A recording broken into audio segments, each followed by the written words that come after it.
Welcome to the show.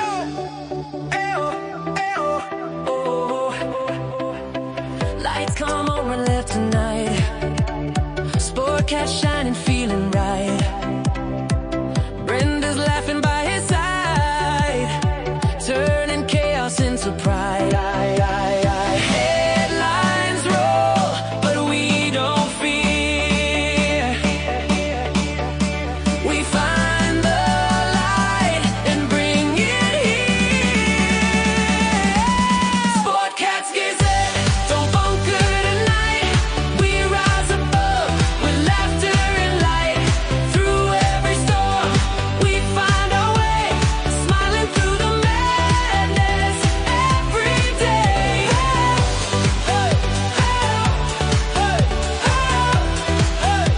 Every day.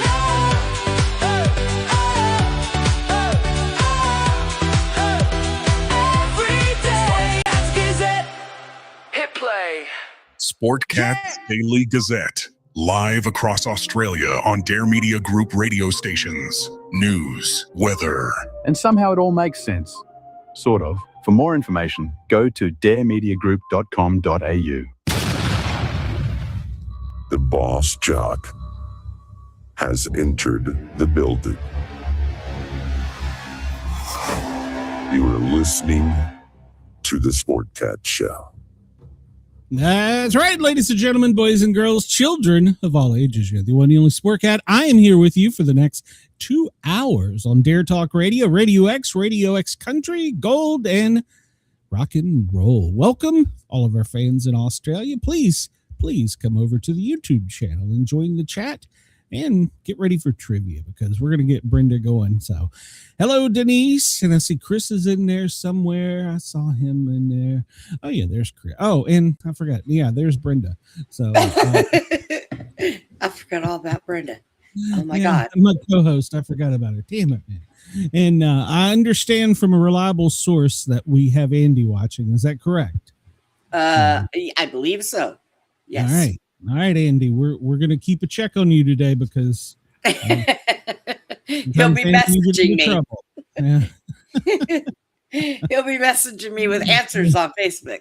Well, good. So If Andy ever says he's not sending those text messages, he's a lying dog face. There we go. So, The text messages from Maryland.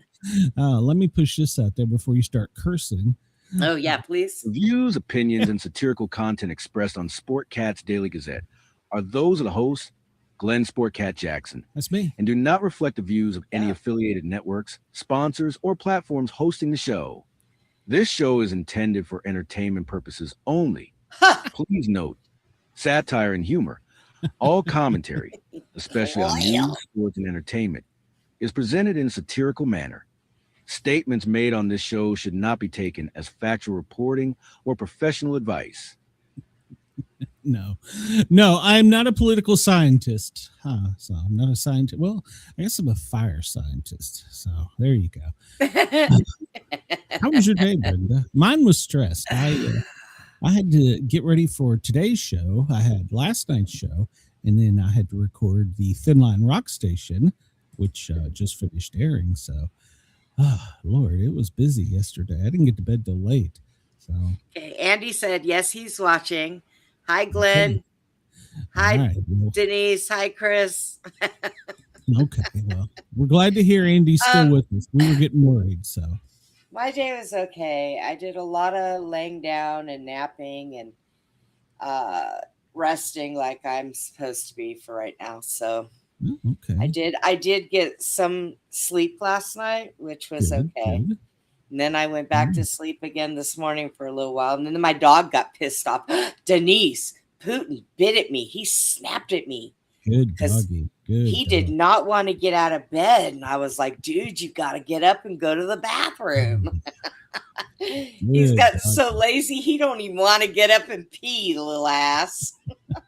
Like, no, I'm holding it till I can't hold it anymore. Oh, Lord have mercy. I spanked his little butt. Such a dog. Bro. What the hell is that? I picked up my dog. I don't know how a dog voice.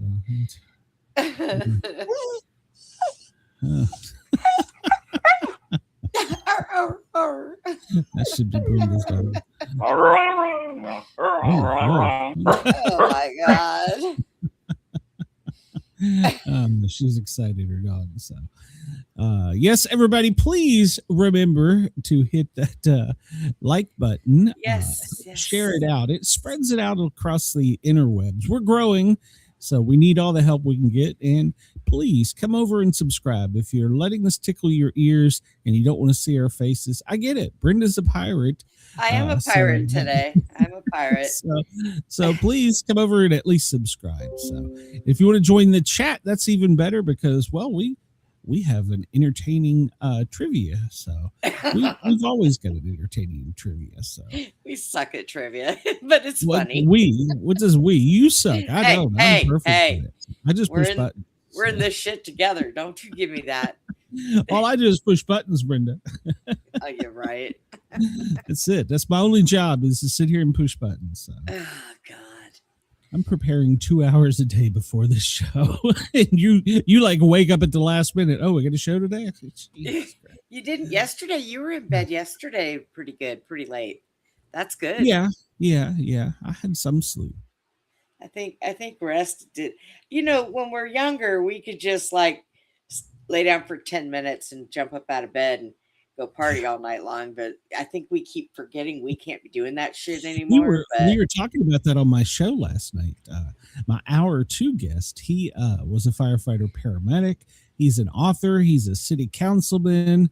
Oh, he's got like 10 friggin' things going on. And I asked him, I said, how in the hell are you doing this when you work at 24/48? And I said, when I was working, we were running 20 calls plus a shift. And he's like, busy day for us is 5 calls. Okay, now I get it. I never had the luxury of working in a station like that. So. Well, it's like when I used to work in nursing home, I had 32 patients all to myself. And now I hear them say, oh my God, I had 2 patients today. I'm so exhausted. And I'm thinking, what the hell? Yeah. And I mean, I had to shower and dress and feed and do hair and nails and makeup. This is for you. So no, yeah.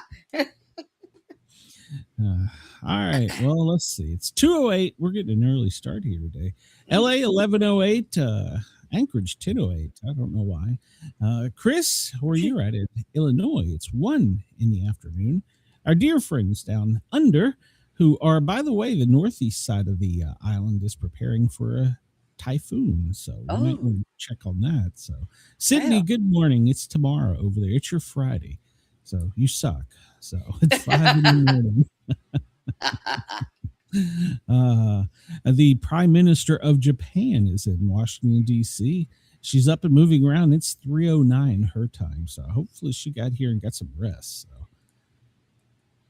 we have a story about that. So what happened to our moon?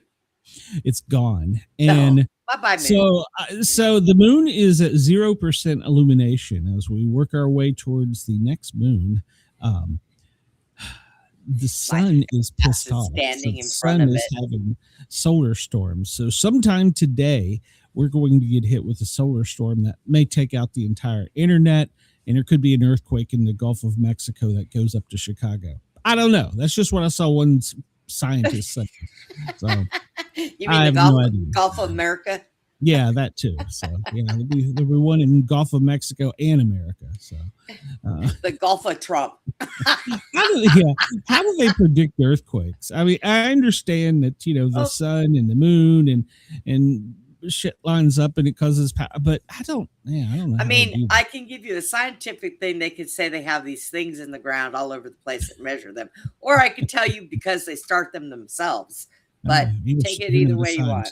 So you're not a scientist. You can't tell us science. Oh, no. And by the way, you and I should be the king and queens of shock jockery and internet radio, because I saw another show bragging. We'll get this out of the way early in the show. I saw another show bragging. Oh, we had 2,000 listeners in the past 24 hours. Bitch, I got 3 times at every show. So shut your mouth. We are the king and queens of shock jock on the internet. And don't you forget it. So Shut you had your chance mouth. with us. And you dumped us. So there.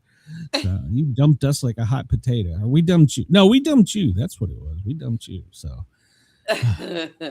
Dumpy butt.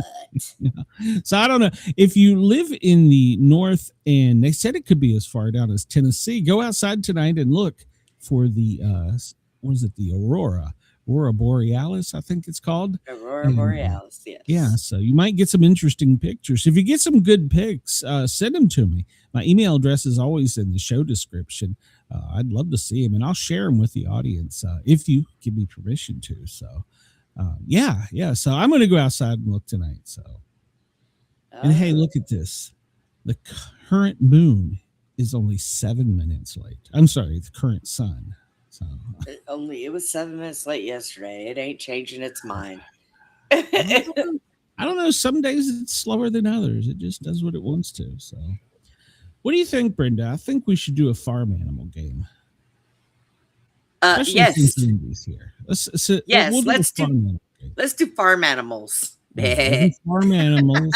Do you think it's like that old game where you pull the string and it goes, something goes, or moo?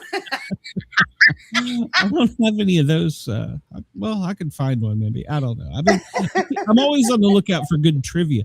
I got an email yesterday that gave me statistics on the show from LinkedIn because we're live over there. In the first 30 to 40 minutes of the show, nobody tunes in. After trivia, they're all in. So I'm wait a minute. Y'all don't want the trivia, but the people on the internet love the trivia. So I can't figure out. That's true. So Andy said he wants to answer some questions too. So Okay. Andy, we're doing farm animals, so you got to be quick on it. That's right. So this is about farm animals. So Turn off the timer. I'm turning the timer off. Yeah. So Yes, we'll please. start. We will start. We have 20 questions. We have no points so far. So if someone describes themselves as the black sheep of their family, they most likely are an only child. They keep their room the tidiest. They earn the most money in their family. They are considered disreputable. I don't even know what the hell disreputable means. Yeah, I would say it's that one because it's not they keep their room clean, and what was the first one? The only child, keep their room the tidiest, or they make the most money. No, are considered disreputable. So, yeah, I think it's that one. Yeah. All right. Denise agrees with you. So we haven't heard from Andy chime in yet, but we'll assume that Andy's going with that.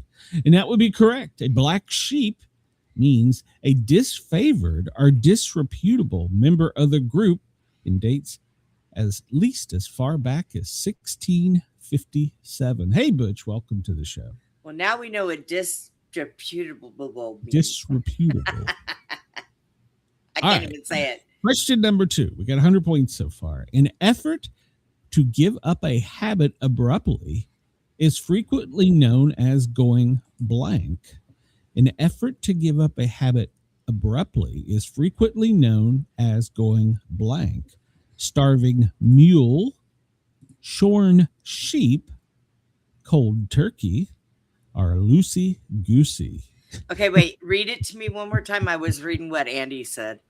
Okay, an effort to give up a habit abruptly is frequently known as going blank. Starving mule, shorn sheep, cold turkey, or loosey goosey. Andy says cold turkey. I'll go cold turkey too. And Denise says cold turkey. All right, so everybody's in agreement so far. Yep, doing pretty good. The term dates back to 1910 when it was used to describe someone who'd lost $5,000 cold turkey, $5,000 in the sense of losing it outright. Wow. So damn. If you don't lose $5,000, it's not cold turkey.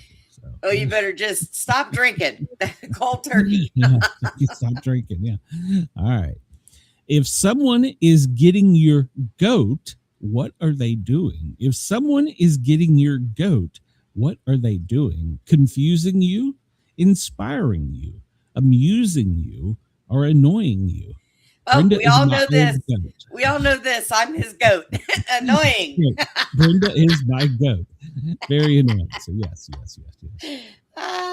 If someone expresses, sometimes the expression specifies the animal as a nanny or goat, a female as opposed to a male billy goat. Either way, it's no fun when someone gets your goat, whatever the gender. So there we go. I don't understand why we had to put sex in there, but okay. All right. 300 points so far. We're on number 4. A tuft of hair growing in a different direction from the rest of a head of hair is known as blank. Oh, I A know what this is. goatee, a cowlick, a hobby horse, or a chicken wire. It A is tuft of hair owl. growing in a different direction from the rest of the head is known as a blank. Goatee, cowlick, hobby horse, chicken wire. Cow at that, and I'm going to say cowlick, and I believe Andy says cowlick. Denise is cowlick. Yeah, we're all cowlick. Everybody's agreeing that Trump is a cowlick. All right. Mother cows lick their newborn calves as part of their maternal bonding process. Cowlicks are said to resemble the result of that process. Butchie would agree. All right. Did I ever tell you about the time that I was stuck in South Dakota and my ex went up to go use the phone to call somebody, and I was playing with the little cows, and it started licking my hand, and then all of a sudden it wrapped its tongue around my wrist and inhaled, and I was stuck there. And my ex walks up to me and goes, "Baby, what are you doing?" I said, "Apparently I'm feeding the cow." And by the time we pulled it out of I pulled my hand out of its mouth, my hand looked like a big old hickey. It was terrible. I'm not even gonna talk about that. That'll get me canceled somewhere, I'm sure. So it inhaled. Yeah, sure. There you go. If someone is forcibly retired from a job, they are said to have been blank.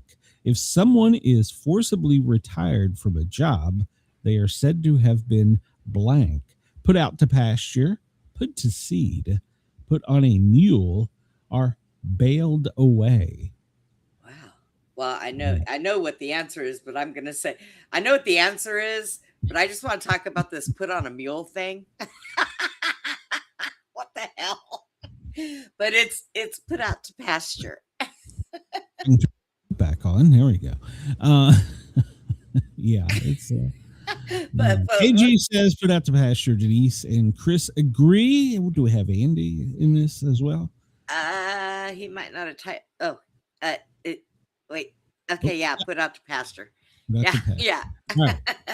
We began using this expression in a figurative sense, referring to people rather than non-human animals in the 19th century. All right. So, yeah, I was put out to pasture too early. Boy, it's a damn good thing it wasn't put out on a.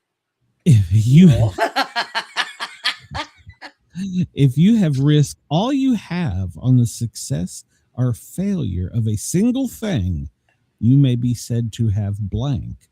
If you have risked all you have on success or failure of a single thing, you may be said to have blank. Waited until the cows come home, made a silk purse from a sow's ear, put all your eggs in one basket, run around like a chicken with its head cut off. I don't know why she would put farm animals with you, for Christ's sakes. Well, So the chat says it's one basket. Put all your eggs in one basket. And Andy said the same thing. So do you agree, Brenda, or are you going out on a limb? What was here? the first one that you had said on there? Waited until the cows come home, made a silk purse from a sow's ear, put all your eggs in one basket, or run around like a chicken with its head cut off. Now, it sounds like the question is saying that they procrastinated. Oh, So yeah. I would say the first one. Waited until the cows come home. Yeah, they waited until the cows come home before they finally made a decision. So, But so go with what everybody else says. I was I going to could say, are we possibly going be wrong. against the chat? All right. Put all your eggs in one basket. If you have risked all you have on the success or failure of a single thing, you may be said to. Oh, okay. Now I get it. Put all your eggs in one basket. Yes. Yeah, there you go. All right. Before we said put all things in one basket, it was common to say venture all one eggs in one's basket. That's too much to say. That's the same thing. What the hell? What's a dictionary game? What the hell? So, all right. If you judge which people are things in a group are bad and which ones are good, you might say you are separating the wheat from the blank. If you judge which people are things in a group are bad and which ones are good, you might say you are separating the wheat from the blank. Grain, berries, whey are chaff. Chris wants to know if you're taking the same quiz. No. She's a little slow, Chris. I'm taking my own. It's in my head. So the voices in her head are giving her a total different game. That's Yeah, what makes it voices so in my fun. head. So, Shit. Y'all shut up in there. if you judge which people I are think- things in I a think group it's are bad and which are good, you might say you were separating the wheat from the blank.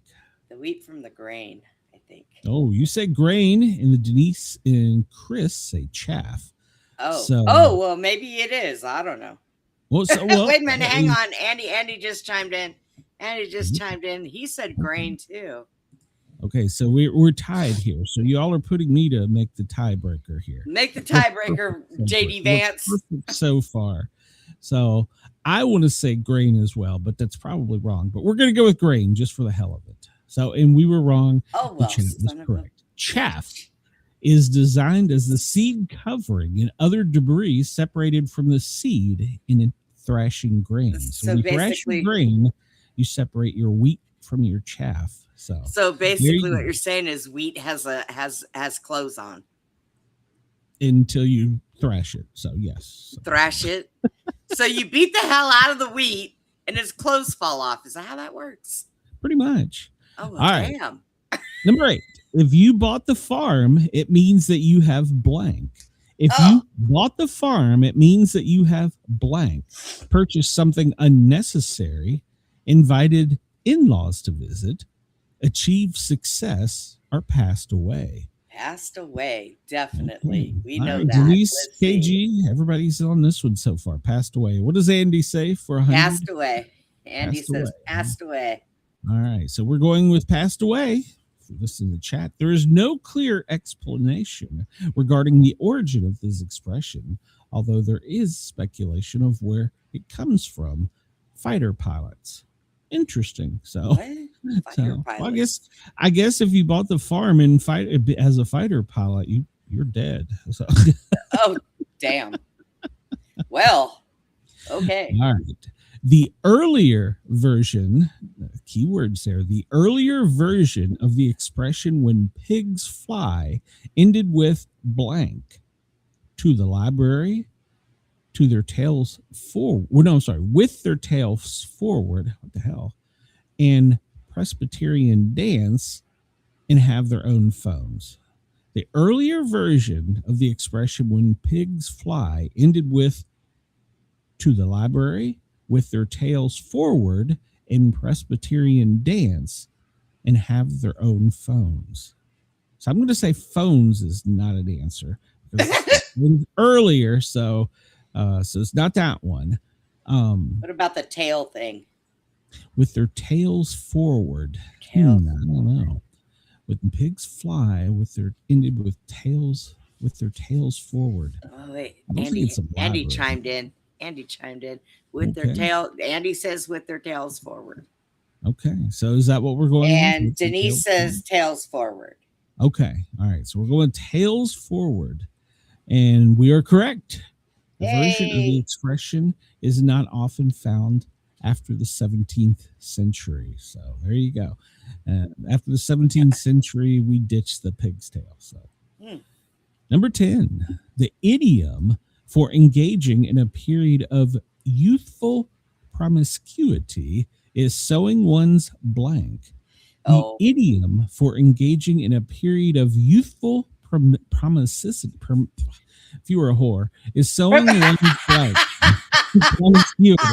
Promiscuity is the idiom for engaging in a period of youthful promiscuity is sewing one's blank.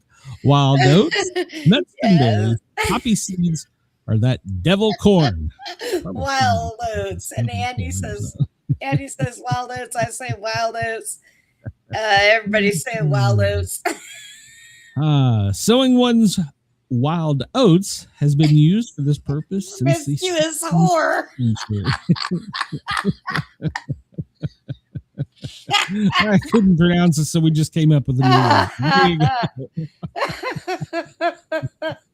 Oh my A God. farewell. I'm good the first time, and then I get tongue-tied after that. A farewell appearance or final act can be described as blank.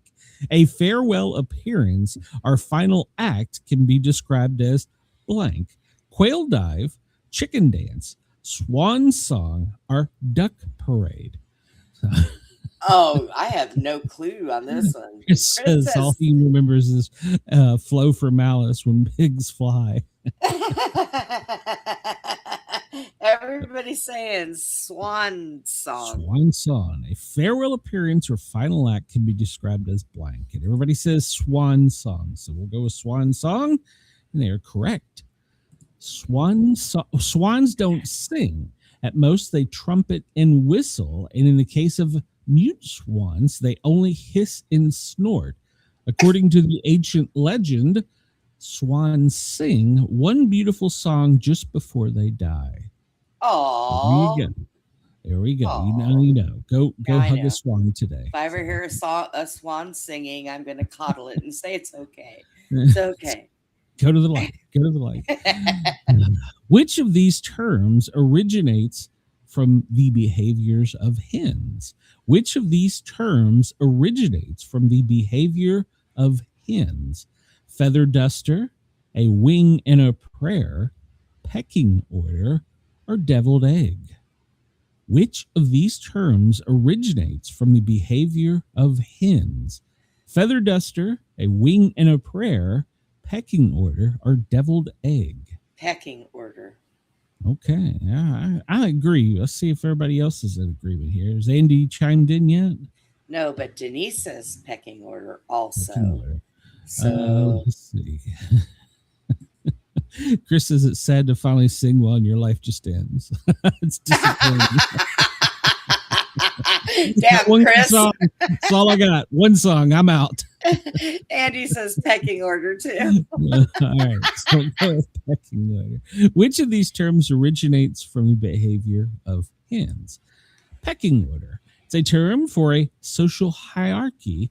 Hens peck other hens of lower social standing without fear of retaliation, and likewise submit to getting pecked by those of a higher standing. How the hell do chickens have a hierarchy? I don't know, but I would turn that into a feather duster, but you know, feather Well, I duster. mean, I guess if you think about it in truth, chickens and birds in general come from the original dinosaurs. So maybe, I don't know. God, you knew. All right, here we go. What term for a look or glance is thought to have derived from an animal-like appearance of a person's stretching their neck? What term for a look or glance is thought to be derived from an animal like an appearance of a person stretching their neck? A leer, a gaze, an ogle, or a gander? What Andy term says- for a looking or glance is thought to be derived from the animal-like appearance of a person stretching their neck? Now, Andy says leer, but I think it's gander. I think gander too. I'm not 100%. Of course, the ghetto in me came out right away, and I was like, "Oh, that's one look." but that's not an answer. So you know the term one look means, don't you? I thought maybe it was going to be like rubberneck or some shit like that, but okay. Right. So we're going with gander. Is that correct?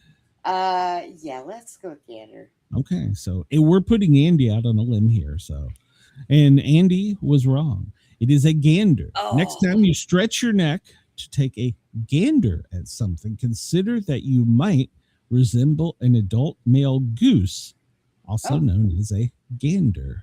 Okay. Chris, you're an adult male goose. You're gandering. Just don't sing one song.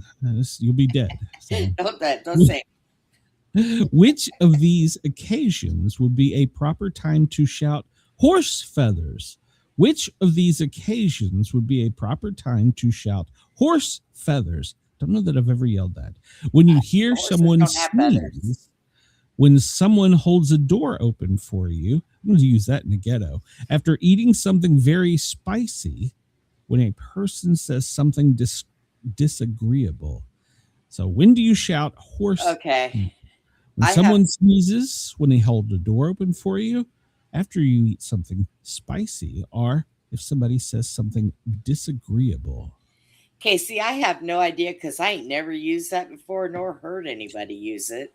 I really don't know. Rednecks ever come out. Andy says disagreeable, so let's see. I think so. I think it's disagreeable. And Denise says disagreeable. Okay. Colonel Potter's a mash yelled when he disagreed. That's right, Chris. I forgot about that. Man, Chris is good at that.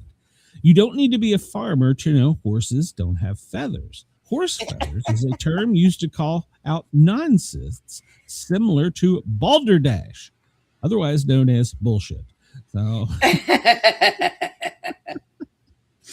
what is the correct version of the popular idiom? Okay, so this is the correct one. Which is the correct one? A hard road to hew, a hard road to hoe, a hard road to hew. That's twice. A hard road to hew or a hard road to hoe. So there's only two. Okay, so hard road to hew or a hard road to hoe. They should just put two buttons up there. I know. Is the correct version of the popular idiom a hard road to hew or it's a hard road to hoe?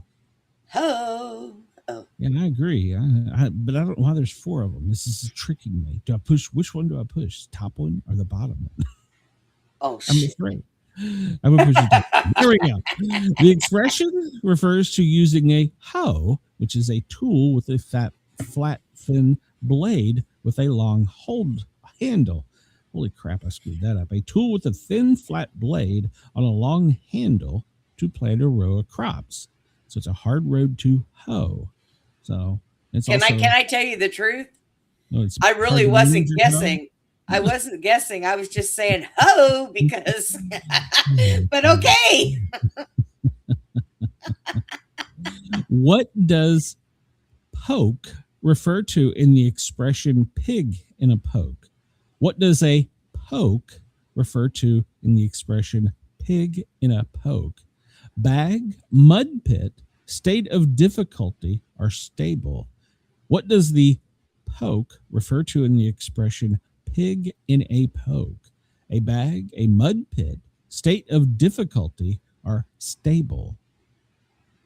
Ooh, Brenda is thinking about this. Yeah, can you smell my brain burning? That one cell is just kind of. It's got to be difficulty because it's difficult to make that decision. All right, state of difficulty, and that is wrong. Oh my god! Oh, the chat has let me down. Poke could mean bag or sack, and so the pig in a poke was something which was potentially desirable, but also unknown provenance and quality. One hoped the bag contained pig and not something less edible.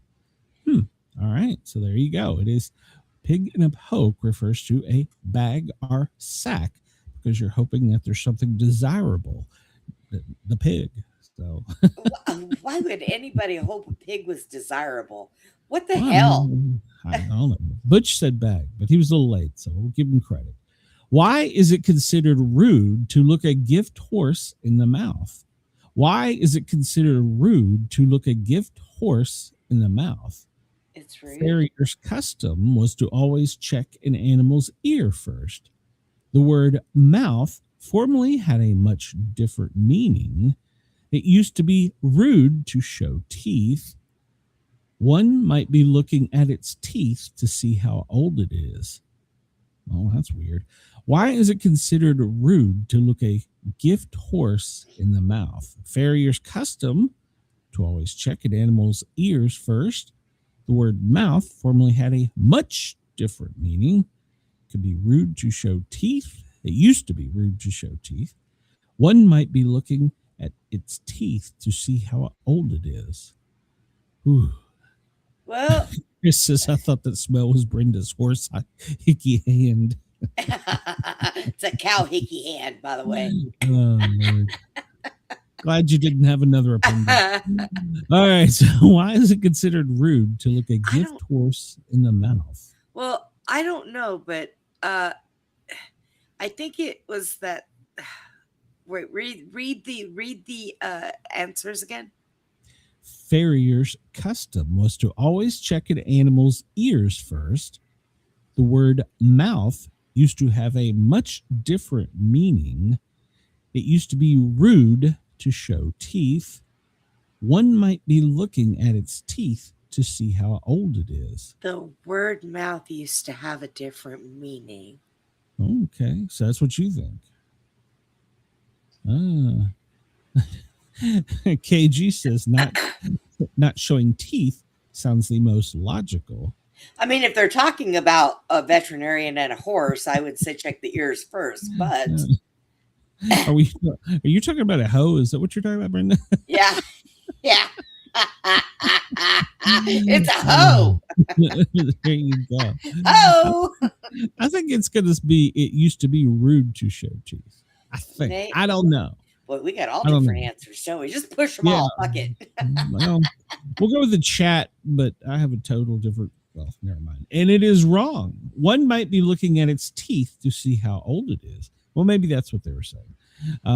One might be saying, looking at its teeth to see how old it is. Earlier versions of this idiom were some form of "don't look at a gift are given horses teeth." All right. There you go. Okay, well, that was a stupid one. So we're just going to throw that one away. We're not even going to count that one. We lost things. Something that distracts from a real issue is a blank.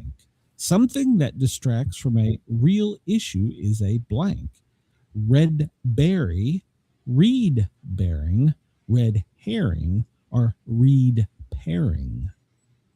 Jesus criminy. Who made these? That's the word. Well, it gets more difficult. Is the word is one of the answers kiss my ass? Something that distracts from the real issue is considered a blank. A red berry, reed bearing, red herring, reed pairing. Red herring. Denise says that it's red herring. Yeah, red herring. All right, so we're going with red herring. Yeah. This KG and Butch are all silent on this one. All right, red herring is correct. The term comes from the practice of drawing a red herring across a trail to confuse hunting dogs. Huh. Yeah, Andy had red herring too. So, okay. So you used to put a red herring across a trail to confuse dogs. So, all right, there we go. All right, number 19. According to the 17th century Proverbs, what were you unlikely to get from a dead horse? According to a 17th century proverb, what were you unlikely to get from a dead horse? A good smell? Flatulence, stories, gold, or sympathy? Flagellance. I know that right off the bat. Really? Okay. So I guess so. I don't know, but they do shit after they die. I'm just saying. Denise, bail me out, please, for God's sake. Bail me out. She said stories. So in 17th century we'll go with- proverbs, We'll go with what were you Denise's unlikely answer. to get from a dead horse? Stories.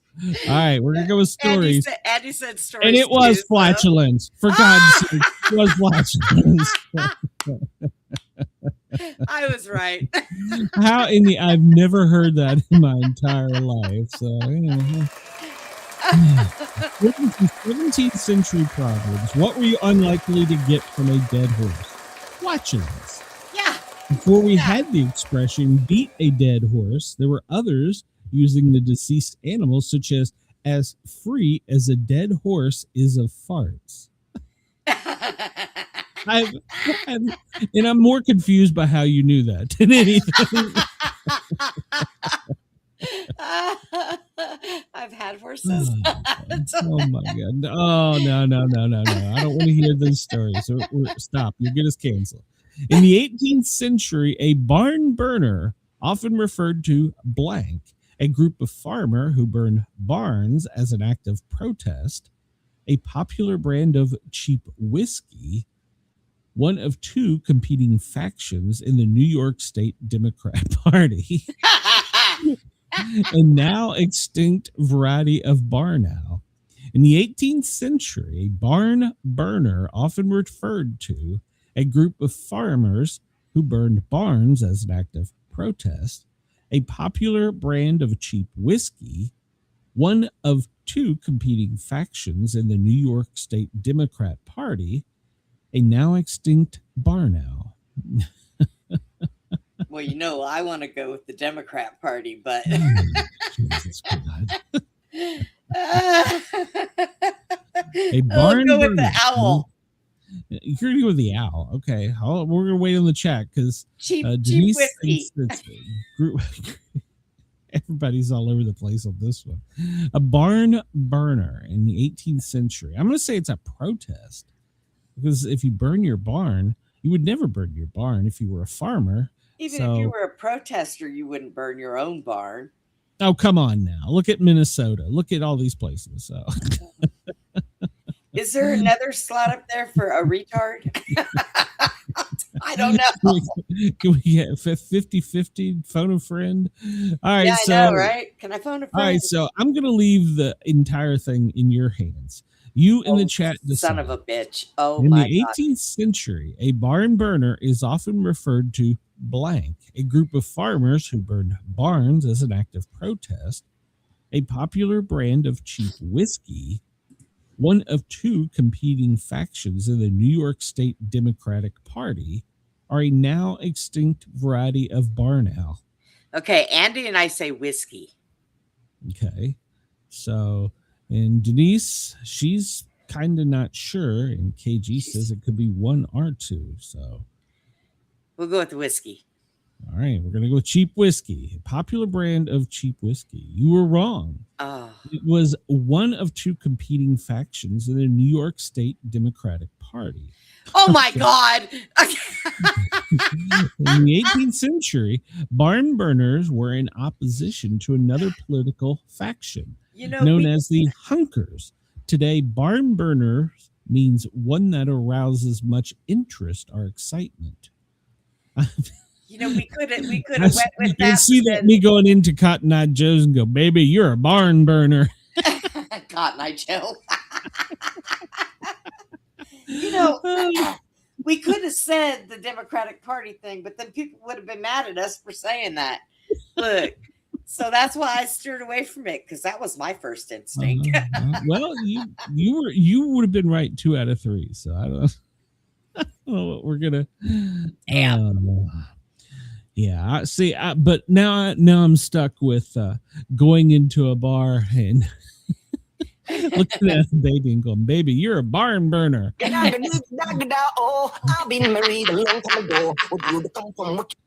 you go. See, that's what I do. I'm gonna cut my Joe, and I'll be me. Hey, baby, come here. So.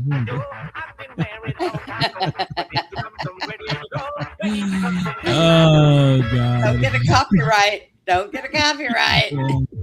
Yeah, there we go. We'll stop that nonsense. But I've never heard that in terms of saying something I that haven't. arouses interest or excitement. Yeah, So, whatever. I don't think I'm going to go into a bar and Arise interest.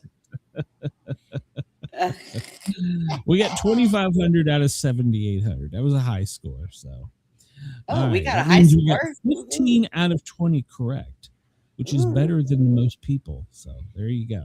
All right. Oh my God. So we are 45 minutes in. Let's move on here. So, all right. So that was a fun trivia. The chat helped us out a lot, and so Brenda, you failed me as usual. So Shut up.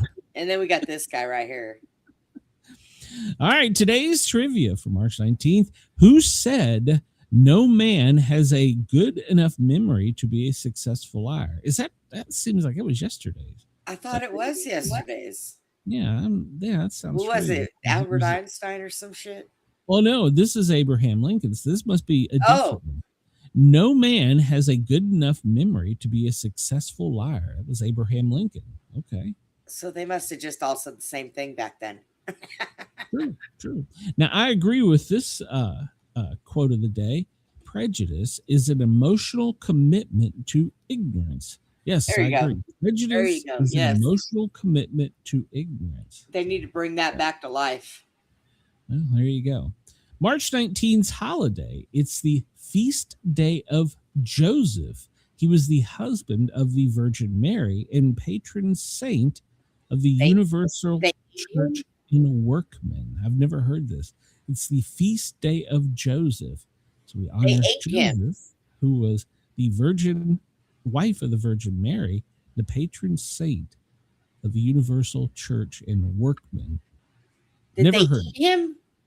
Well, no, they probably just went out and had a steak and ale. I don't know. That's how we even celebrate today. I'm going to get a steak and ale.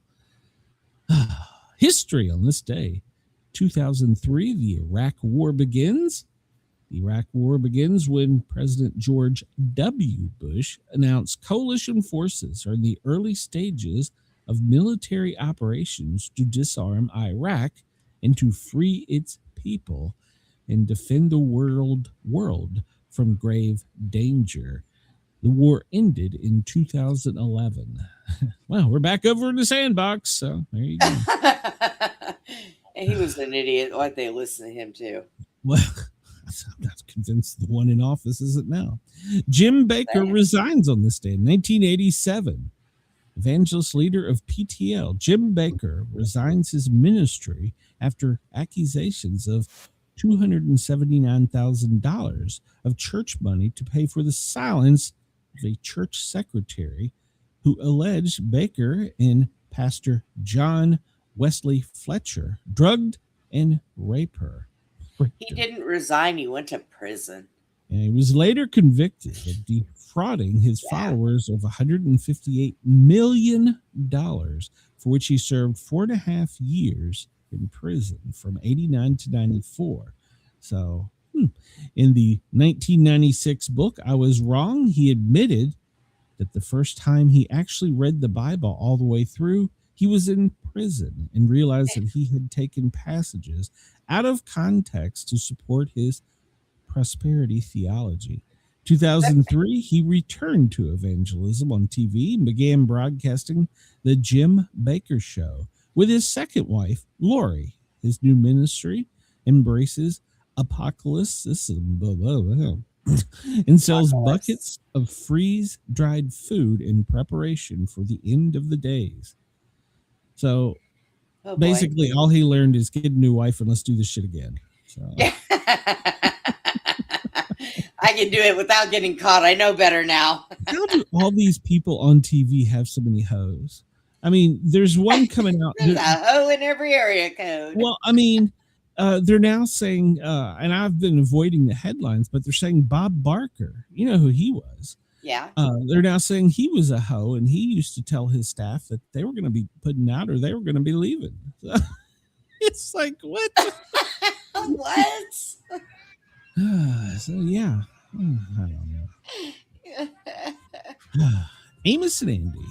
This day in 1928. Hi, Rich Fields here. Hi, and Rich. come on down. It's time for the Sportcat Show. That used to be Bob Barker's when the Viagra would kick in. They would play that. So. Amos and Andy. This day in 1928, the long-running radio comedy Amos and Andy debuts on radio. It was written and starred Freeman Gosden and Charles Corral, two white actors portraying black actors. It was the first U.S. syndicated radio program and ran until 1960. A TV version starring black actors ran from 51 to 53. I did not know that. I knew it was a radio show. I didn't know they were white. I mean, not that I care, but wouldn't that be like blackface? I don't know. I don't know why they separate everything in color and why they have. I don't know. It's ignorance. Remember, we talked about that. Yeah, it is. All right. This day in 1918. Yes, Chris. Oh I agree. That's what I was saying. Those two white guys will be canceled. This day in 1918, the first national U.S. daylight savings times is passed by Congress. Germany and its allies had begun using it in 1916, as had the United Kingdom. The U.S. repealed the DST time in 1919, but a few cities, including New York City, retained DST locally. DST was reinstated during WW2. After the war, its use varied among states and localities until 1966, when the Uniform Time Act of 1966 provided standardization of DST in the U.S. So basically, Congress is the one telling us what time it is. And you see what that says right there? Yeah. Well, man, get your hoe ready. Oh my God. Again, ho. Seems to be a common trend. It's Uncle Sam pointing at a clock. He's got a hoe in one hand and a rifle slung over his shoulder, a musket. There is no other Get way your to hoe be. ready. It's celebrating the passage of the DST. There is Can no you other imagine way if to Trump be put this out America. today? Can you imagine if Over Trump your said, shoulder and a rifle. for the There you go. 250th, we're going to change time, and it's a picture of him saying, get your hoe ready. So, Yeah. so the hoes are ready. So, the first, and I'm not planting any seeds. There's more than one way. First is air combat mission. This day in 1916, 8 Curtiss JN-3 airplanes take off in pursuit of a Mexican revolutionary, Pancho Villa. Although they lost, the two were lost on the flight to the advanced camp of Colonial de Blan. They were supporting a mission of 7,000 U.S. troops who had invaded Mexico with orders to capture and kill Villa, dead or alive. They pursued him until 1917, killing 190 of his men, but he survived the assault. He opposed U.S. support of the He opposed U.S. support of the newly elected Mexican president and had led a raid across the border into New Mexico to obtain military supplies, killing 17. Following month, the second lieutenant, George S. Patton, led the first motorized military action in which he killed one of Villa's leaders and 2 of his men. In my history, for some reason, I had that placed further back, like in the Wild West times. I did not realize it was more modernized. So I don't know why I did that, but for some reason, I thought it was the Old West thing. So, but the Wild West, according to some theories, only lasted a few weeks. I'm not even sure that it Quelled by even the happened president. at all. Yeah, it was quelled by the president, who had got a private army, private. You know what that militia. means? Now the Secret Service or some shit. So Do you know what that means? And I'm so What does that mean? heartbroken. That means that Little House on the Prairie was nothing but a lie.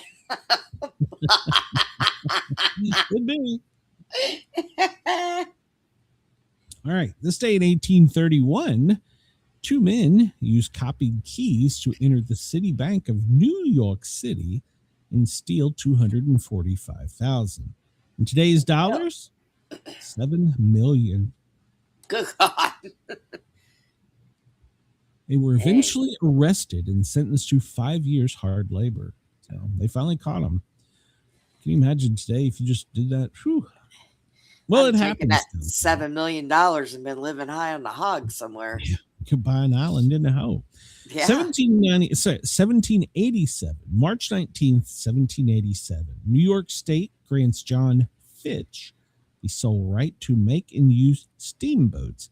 He would make his first steamboat ride down the Delaware River 5 months later on his ship Perseverance. In 1798, New York would take away these rights and give them to Robert Livingston. Oh, there you go. You could only have a steamboat if New York City told you so. Oh. This day in 1991, the fingernails of Sridhar Chahila's left hand are measured to have a combined length of 181 inches. It is a Guinness World Record. 181 inches. How the hell do you hold your hand with that? You know what? I have long nails, and I'm here to tell you something. I have to keep them cut back because you can't wipe your ass. Poke yourself in the butthole. I mean, that's not even cool. Oh, the hell?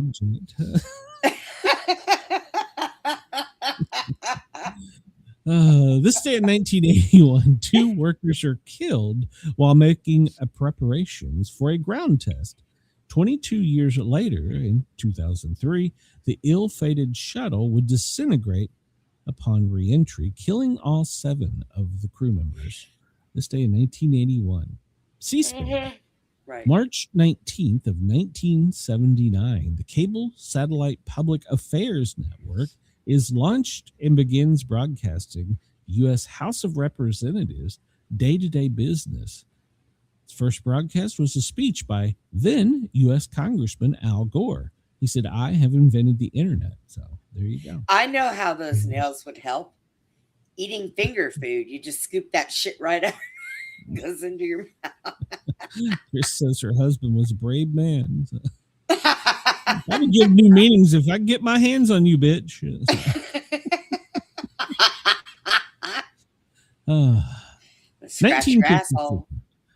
1954, Joe Giardello knocks out Willie Troy at Madison Square Garden. That was broadcast by WNBT. It was the first broadcast of a prize fight on TV. The first color TV broadcast of a prize fight on TV. 1953. Wake up, first TV broadcast. I'm trying. I've had enough caffeine, I think. The first TV broadcast of the Academy Awards was this day in 1953. And the greatest show on earth wins the Oscar for Best Picture. Shh, quiet. Don't tell Trump. He's going to be pissed. Yeah, they didn't give him one. World War II, USS Franklin kamikaze attack. The second deadliest attack on a U.S. ship during the war occurs when the USS Franklin is hit by a kamikaze bomber, killing 807 and wounding 487. And now it's a shot.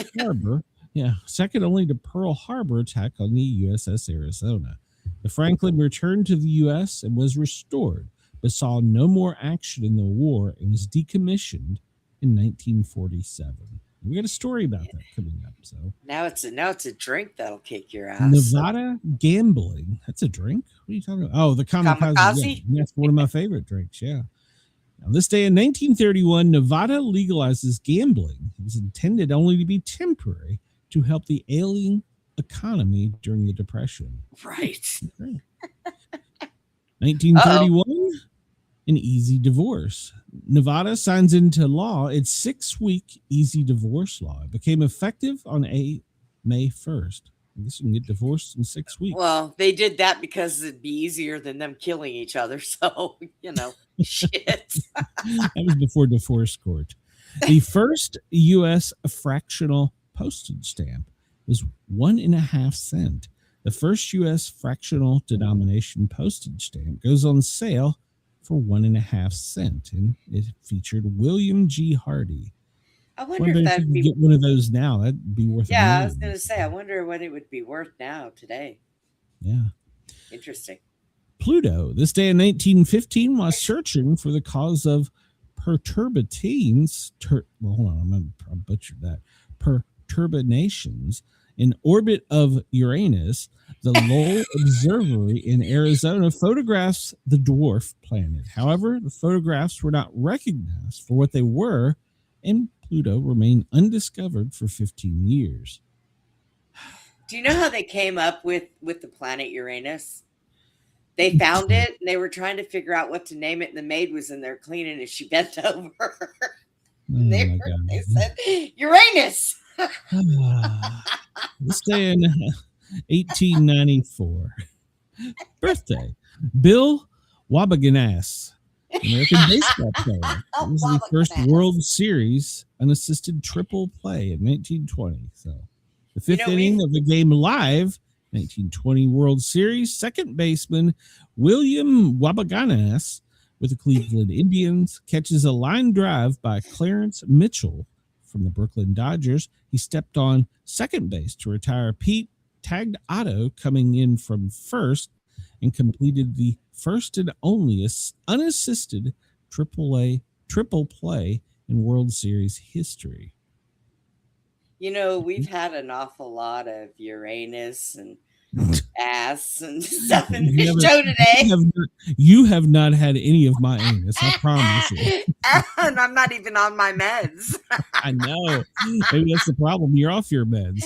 I'm off my meds. Damn it. Birthdays today. Wyatt Earp, the leader of the OK Corral gunfight. American gunfighter. He led the gunfight at the OK Corral in 1881, which is in Tombstone.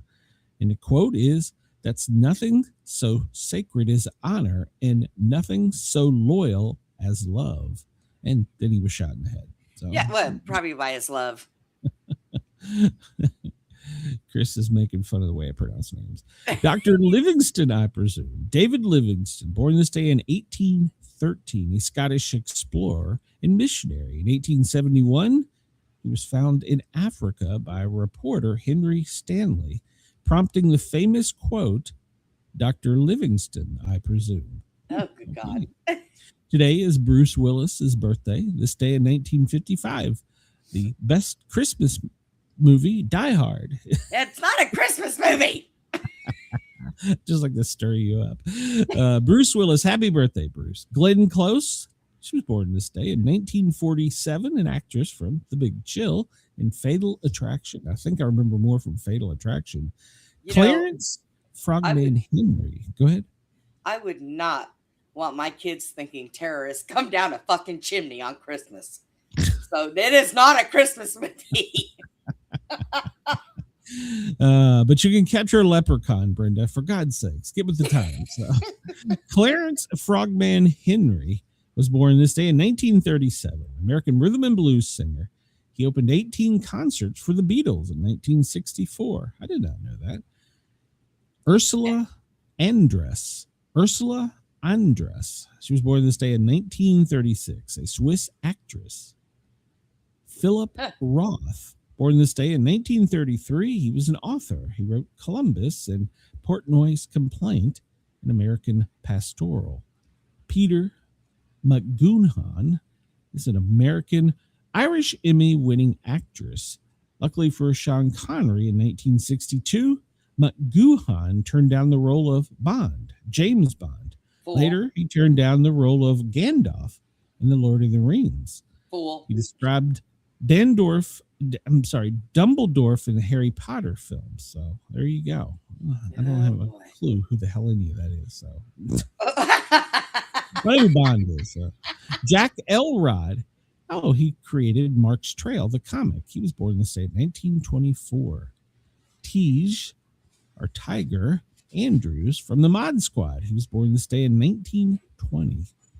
Irving Wallace, an American novelist who wrote books that sold over 120 million copies, but yet they don't list any of them. Can we just say that these people are really damn old and move on?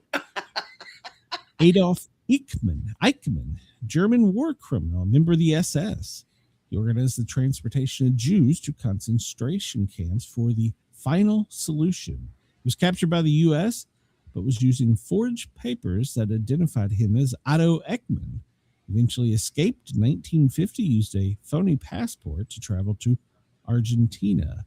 He was discovered hiding in Argentina after his son Klaus bragged to his girlfriend about his Nazi father. He was then captured by Israel Mossad agents and smuggled to Israel, where he was tried and hung for his war crimes. Yeah. See that right there? You know what the moral of that story is? Don't tell a woman shit. So wasn't a woman; it was his son. Well, he trusted her. He said, "Hey, you want to meet my dad? He's the most famous Nazi in the world." Sure. Oh my God. Oh my God. He said, "You're a barn burner, baby." So the funniest woman in the world was born today. Jackie Moms Mabley. Never heard of her. She was an American comedian. So one of the most successful entertainers of black vaudeville, staged and was billed as the funniest woman in the world. Well, see, that could explain it. I never watched vaudeville. Earl Warren. He was an American Chief Justice in the U.S. Supreme Court in 1891. Dr. Everett Ambrose Graham, a physician. He performed the first successful lung removal operation by removing the cancerous lung of a fellow physician, the patient, in 1933. He was one of the first of note he was one of the first to note that almost all lung cancer patients were habitual smokers. So he himself, a long-term smoker, quit, but he died of lung cancer. So William Jennings Bryan, 1860, American orator. So he was famous for the Cross of Gold. Sir Richard Francis Burton, English explorer. Thomas McKean, an American politician, born in 1734. The father of American history, William Bradford, born this day in 1950. He was the signer of the Mayflower Compact in 1620. He's called the father of American history for his writings of the early colonies. So, all right. Here we go. All right, I'm not going to cover deaths. All right, so that's enough of that for one day, don't you think? Yeah. Oh, wait a minute. I deleted the wrong window. Today is National Poultry Day. Get out and get you a chicken. It's Absolutely Incredible Day for Absolutely Kids Incredible Day, Certified Nurses Day, Companies That Cure Day, International Clients Day, International Read to Me Day, National Automatic Door Day. How the hell does an automatic door get a day? National Backyard Day. Ooh, my favorite. National Chocolate Caramel Day. Ooh. National Close the Gap Day. National Farm Rescuer. National Let's Laugh Day. National Stretch Mark Day. Well, I got enough of those. Leave that alone. It's New Moon March Day. So Operation Iraqi Freedom Day. Oranges and Lemons Day. Ugadi Day, whatever the hell that is. St. Joseph's Day in Venezuela. So, all right, let's see. Move on here. We got anything else interesting? No, we're going to do that. And we're not going to do that. We're running out of time. So, Farm Rescuer Day. Let's see. We got all the rest of them, right? National Let's Laugh Day. Let's laugh today, Brenda. Yeah, I have been. Yeah, you've been laughing a lot today. So. All right, I think we're done here. And today is the 78th day of 2026 and the 89th day of winter. But it is back up to 70 here in the South. So it's not winter time yet. But next week, don't worry, snow is coming. So it's going to be 92. It's 92 here today. Holy crap. So we'll hit real quick from the AP live updates. Whoa, I just broke my desk. Quit doing that. Iran fires missiles during Netanyahu's speech. That was 2 minutes ago. Prime Minister Benjamin Netanyahu says Iran no longer can enrich uranium or make ballistic missiles. 2 minutes later, they shot missiles at him. So the Shut question your is mouth, now, Pete. will Trump deploy U.S. troops to seize Iran's uranium? Let's see. Iran's war underscores the risk of Trump's focus on oil. And Hegseth, well, he got in a little bit of trouble saying that they couldn't shoot any aircraft, and an F-35 had to make an emergency landing after it was shot. Well, then. UN agency wants a humanitarian corridor to evacuate ships trapped by the war. So, and today the U.S. approves $23 billion in arms sales to Arab allies as the war escalates. Treasury Secretary says the U.S. is going after Iranians' defectors' money. So we stealing money now? Trump says he urged Netanyahu, don't do that, amid fallout from the Iraq attack on the gas field. Yeah, there was some pushback on that.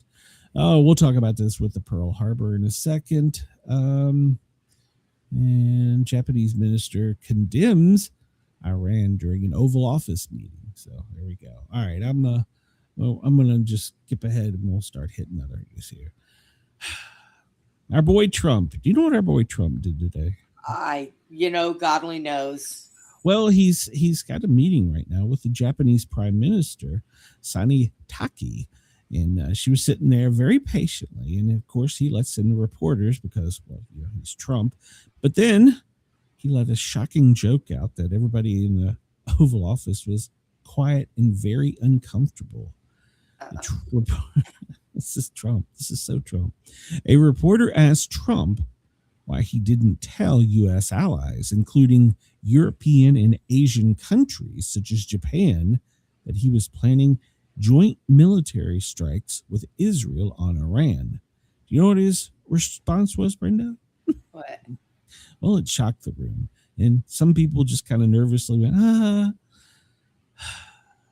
One thing you don't want to signal too much when you go in, Trump said. We went in very hard and we didn't tell anyone because we wanted a surprise.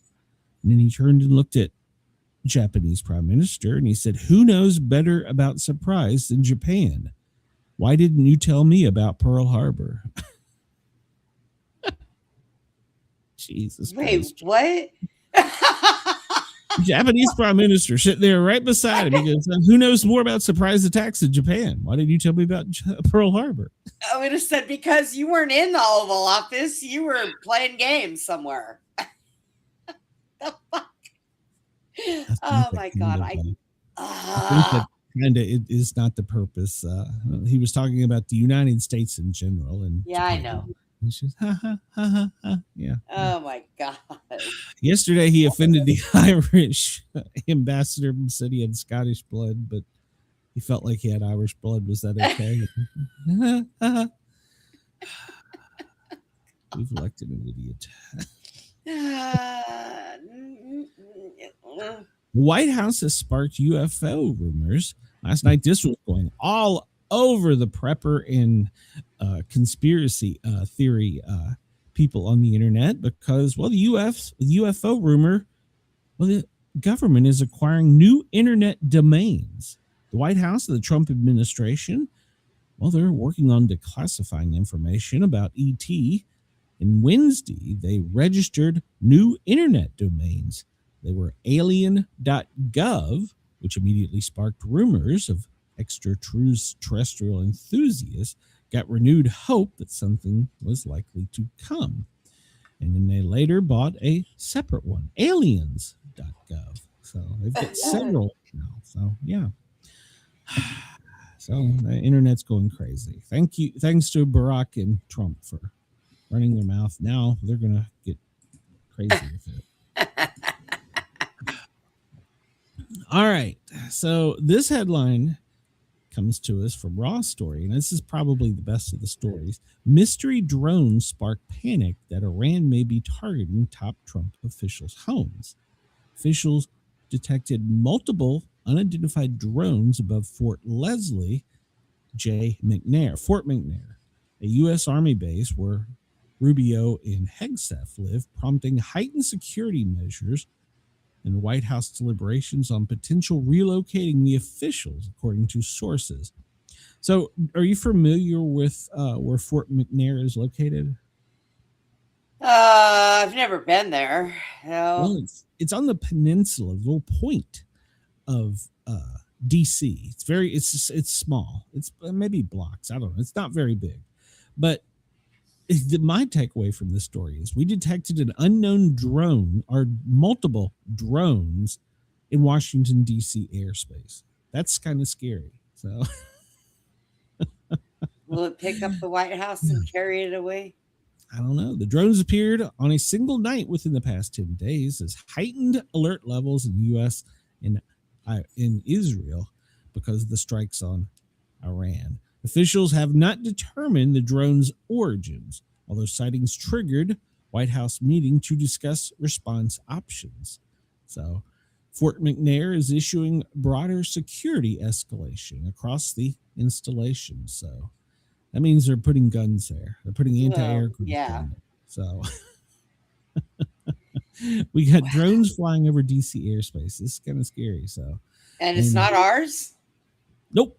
Don't know who it is. So, and they're not going to comment on where they're moving people around for security reasons. So, my bet is Hegseth will probably move to Belvoir, and Rubio will probably be moved to Maryland. That's my guess. So, he's going to Venezuela. Yeah. Fort McNair houses National Defense University, and senior Pentagon officials has not traditionally accommodated political leaders. However, growing numbers of Trump administration officials, including Homeland Director Kristi Noem, have relocated to Aerie bases, citing security concerns. The proximity to Capitol Hill and the White House provides convenience, but lacks a safety buffer of more remote locations. So, well, most military bases emerged previously in 2020 after we attacked Iran and killed their generals. So, isn't in a no-fly zone over most military bases? There's not necessarily over military bases, but Washington D.C. has one of the largest no-fly zones. So, we have a no-fly zone over Fort Hood. There's a no-fly zone. It's scary that they had this no-fly zone, and then we don't know what that was. Oh my God! That's not the answer we wanted, but we're getting fired. We're getting a lot of that from this administration. So the Gerald Ford, we talked about this yesterday. This story is getting more and more, and when the ship comes to port, I'm going to bet that we learn a lot of details. But they're sending people out there in merchandise, equipment. They're sending all kinds of things out there. I believe they're going to secure this crew. So, because they're saying that soldiers set fire to bedding, because remember we talked, it was originally laundry, and then they said, well, we had 200 beds destroyed. Okay. And then all their laundry. And then they didn't tell us the fire burned for 30 hours. What? Yes. They didn't. Burned for 30 hours. Yeah, they left that part out. Well, they said that it caught fire and they put it out and everybody was fine the first day. Suddenly, we have 200 sailors without beds, and we had one that had to be medically evacuated because of smoke inhalation, and 2 critical with 200 other, up to, maybe, possibly, could be, roundabout 200 sailors. Now we're learning that the ship has been plagued with people clogging toilets, which is probably not a good thing to do on an aircraft carrier. And we have arsonists. Oh, isn't that lovely? It burned for 30 hours. It was a small incident. It was contained. So, but well, they have been out to sea for 263 days. Oh, so maybe that's why they want to just go home. They're saying that there's some people that this could be mutiny. So between clogging plumbing and setting fires. So mutiny. Walk the plank. Oh. This is the first day we've heard of clogged toilets, but they're saying they're finding T-shirts in the toilets. I was trying to put it out. It's the most successful and powerful weapon in U.S. military history. And we're just learning all these little things. So it's not Maybe- functioning properly, and they're having to come to port. Maybe So- those people were just trying to wash their clothes in the toilet because they, their laundry room is burned. They got tired of smelling themselves. They're like, I'll get rid of this shit. Well, see, they were promised they were going to be coming home, and then, well, now they changed their mind and moved them. So, Oh God, almost a year they've been at sea. They've been out to sea for a year. So, and they didn't have a chance to get off the ship. No, they're stuck there. poor guys. I mean, usually they go on Westpac trips, which is like 6 months, but Yeah, 8 months has been the longest. 10 could be considered normal, but we're now looking at almost a year, like 264 days now. So they're like, we're now they're done. saying that it could be sabotage. So when they come into Greece, they're going to be met with people to investigate arson, mutiny, sabotage, and rebuilding a portion of the vessel.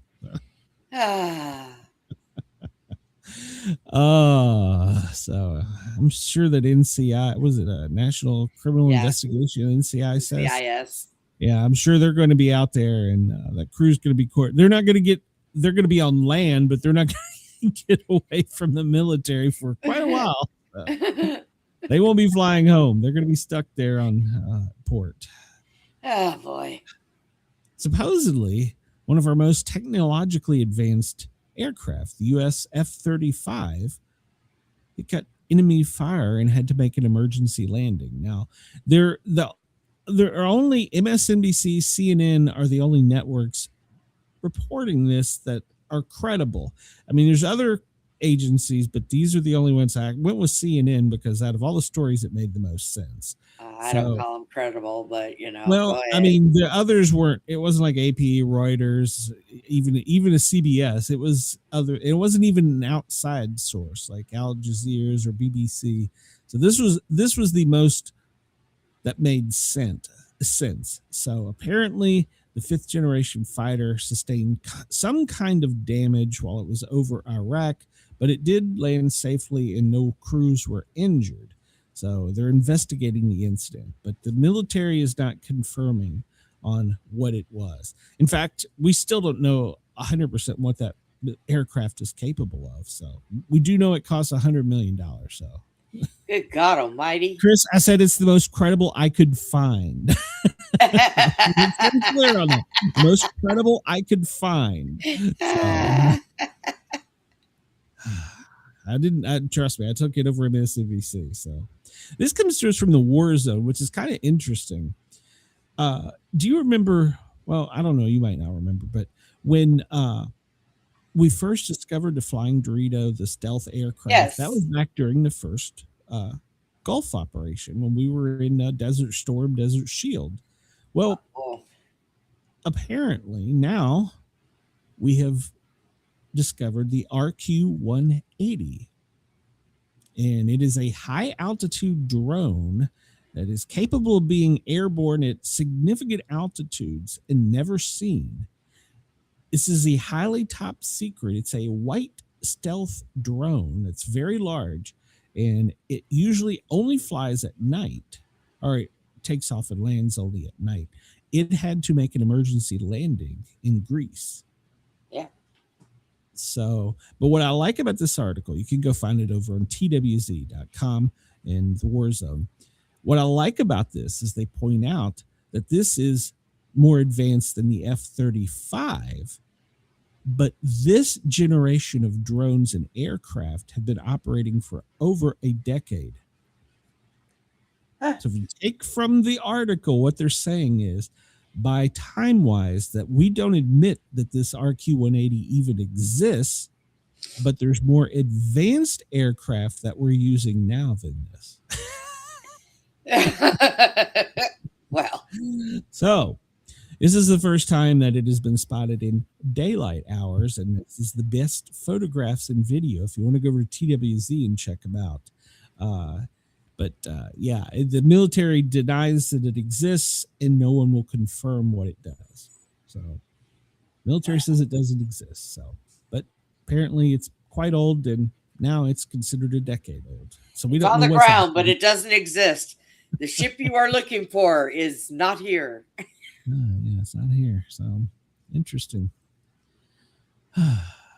Well, this has been a headline going all over the place, and Trump has threatened it, and he's still saying it. Boots on the ground within the next few months to engage the next stage of Operation Epic Fury. So there's a lot of talk going around, and Trump has thrown it out there several times that they're just soldiers, that we will probably send ground forces in to take Karg Island, which is, like we've talked about in the past, it's their militarily their most secure facility, and that's where basically all, or at least the biggest part of the oil is. So Now, wait a minute. Didn't you say that the very first time we talked about that? You said they said you can't take it.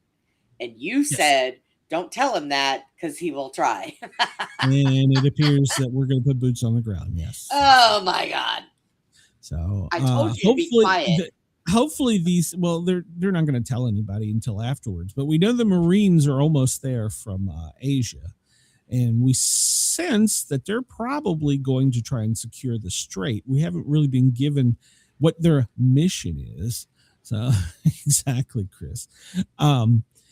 So we don't really know what their mission is. The Marines, we assume that they're going to be working to clear the mines, but I did find it interesting that we have now turned the U.S.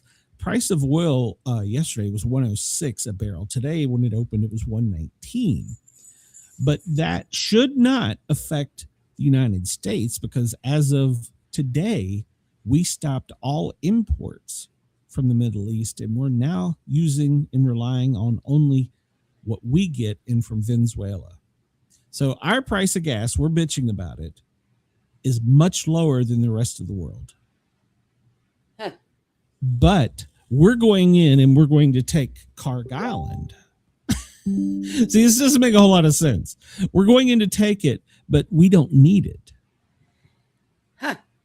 90% of the world gets their oil from here, but we don't, as of within the past week, need it. We can totally rely on us in Venezuela. That's why you're going to start seeing our prices drop and the world prices going through the roof. And remember, they snubbed their nose at Trump and said they didn't want a part of his war. So if we're deploying boots on the ground and we're going to take this island, are we going to give it to them to stabilize the world economy? Is that the plan? I think It's about oil again. Now it's about oil. It was about killing a bad guy that wanted to kill us all to start with, but now it's about oil. Yeah. So today, Pete Hegseth met with Congress and said he needs $200 billion more dollars. Yeah, I 200 see. billion. Yeah, more. He needs 200 billion more. This is before he's talking about boots on the ground. So, and they're saying week one it cost $11 billion. So it's a lot of money. Now they're getting 200 billion. We're using aircraft we've never seen, and we're sending Marines that way. It just tells me this war isn't going the way that they planned it out. So,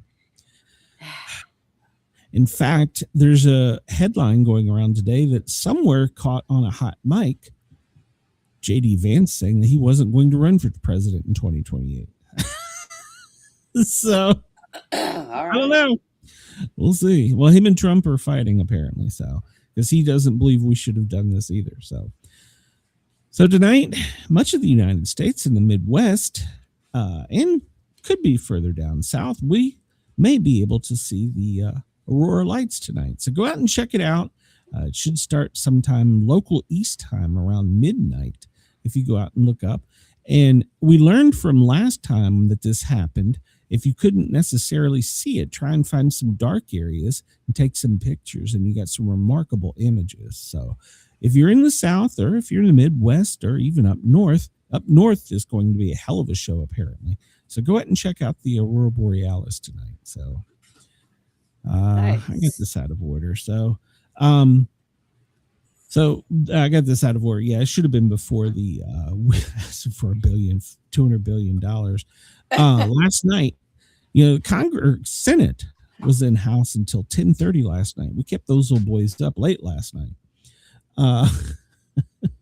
Didn't get much done. And they are pissed at Fetterman.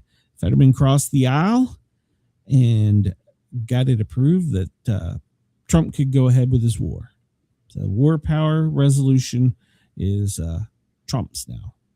And it was because Fetterman crossed the aisle. Rand Paul went the other way. So that figures. Yeah, so Fetterman crossed the line, Rand Paul went the other way. So Schumer, well, he just stood up there and pounded his fist on the desk. So that's what he's good at. But see, this is what I love. He is using this whole Americans are now paying $3.80 at the pump. He's right. That's average across the United States. But what he doesn't tell you is within the past week and up until today, we're changing and relying only on our oil. So that's going to start dropping, according to analysis from people that are much smarter than me. So we're going to be paying a lot less for oil than the rest of the world, or for gas than the rest of the world here in the United States. I don't know. We'll see. It may just be, hell, they put out stuff that we don't understand all the time. Like, well, we may have 200 sailors injured, maybe. Well, it's the price might be right around $3, I think, maybe. We don't know. Could give or take. Give or take. We talked about this yesterday with local police. Remember we talking? They were using it for flash mobs and whatever they call them. The kids call it twerkings. And where they basically where a bunch of people show up and either close off interstates or Atlanta yesterday. There was a huge, I'm going to restrain from what I want to say, a huge presence of young figures that just showed up at a mall and started doing whatever the hell they wanted. And police weren't able to contain it because there was too many of them.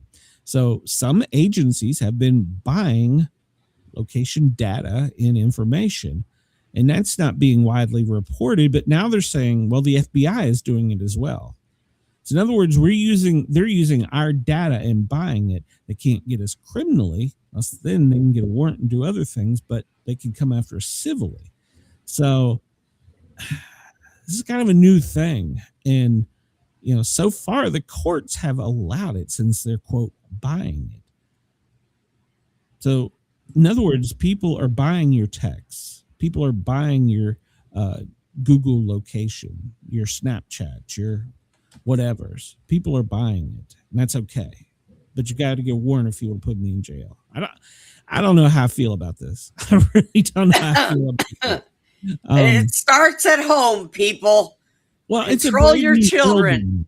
It's a brave new world we're in, because used to they had to get, like, for instance, when I first started working 911, if we got a call, the caller didn't know where they were, man, we had to wake up somebody. We had to get permission. They had to get a judge or a magistrate. It was like a big deal. Now it's like push a button at 911. They know where you are instantly. Well, your data is also comprised in that. And so now they're selling your data. And a lot of Americans got into this habit of going, well, I'm not doing anything wrong, so what does it matter? And so we've gotten very lax with our security because of, quote, safety. So I don't know. I don't know how I feel about this. I mean, I understand why police departments are doing it when they have these things occur, and they're doing it like a spring breaks and stuff like that. But now we're finding out the FBI is just buying it. So we're not going to get it. We're not going to get it illegally like the CIA does. We're just going to buy the shit.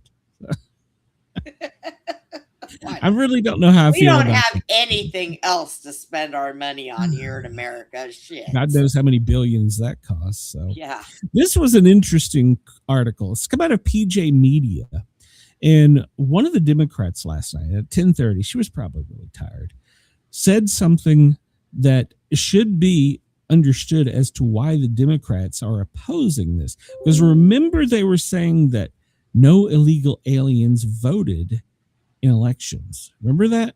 Yeah. They were saying it didn't happen. No people that weren't supposed to didn't vote. They were saying that too. And then, well, Senator Murray said it out loud, what people probably didn't pay attention to. I'm going to read this. All right. I'm going to read this to you, and you don't say anything, just kind of let it digest. So she took to the floor yesterday and said, just consider all the people who will face new challenges just to vote for no good reason. If you are a student who just moved to start college, Republicans will make it harder for you to vote because if this bill passes, you will need to show an ID and proof of citizenship in every single state. But a student ID will not count. Tribal IDs will not count under this new Republican legislation. So what'd you get out of that? She was spilling a lot of bullshit. No. She was telling the truth. She was letting it out. There are places where you can just show up and show a school ID. In other words, if I was taking a class at the University of Tennessee right now, I would get a student ID so I could get on campus, get the library, blah, blah, blah. I live in Georgia, but if I decided while I'm here, well, hell, I'm going to vote while I'm here, and then I'll go home and vote too. Oh. Yeah. Let that sink in a little bit. And what about all these students that are here on student visas? Oh, yeah. Nobody illegally voted, air quotes, illegally, because you could use a photo ID from your college or school. So I could have used it from when I was going to online school, and I had one for it's basically the University of Alabama. God, please don't tell anybody that. I could have went in Alabama and voted by these rules. I didn't know about these rules because, well, obviously I'm honest, but apparently that is one of their loopholes. And, well, she let it slip out. Foreign students, they could vote. Well, you So know. it wasn't Jose at Home Depot that we should have been worried about. Huh. How about that? Never knew that. Never thought about that. But she let it out. And let's see if the media picks it up. Hopefully, if you're another channel and you want to run with this story because I've reported on it first, cool. Just say you heard another show, the Sportcat show. That's all. Just say it. I don't care. Hit that thumbs up button too while you're here. It's free. Doesn't cost anything.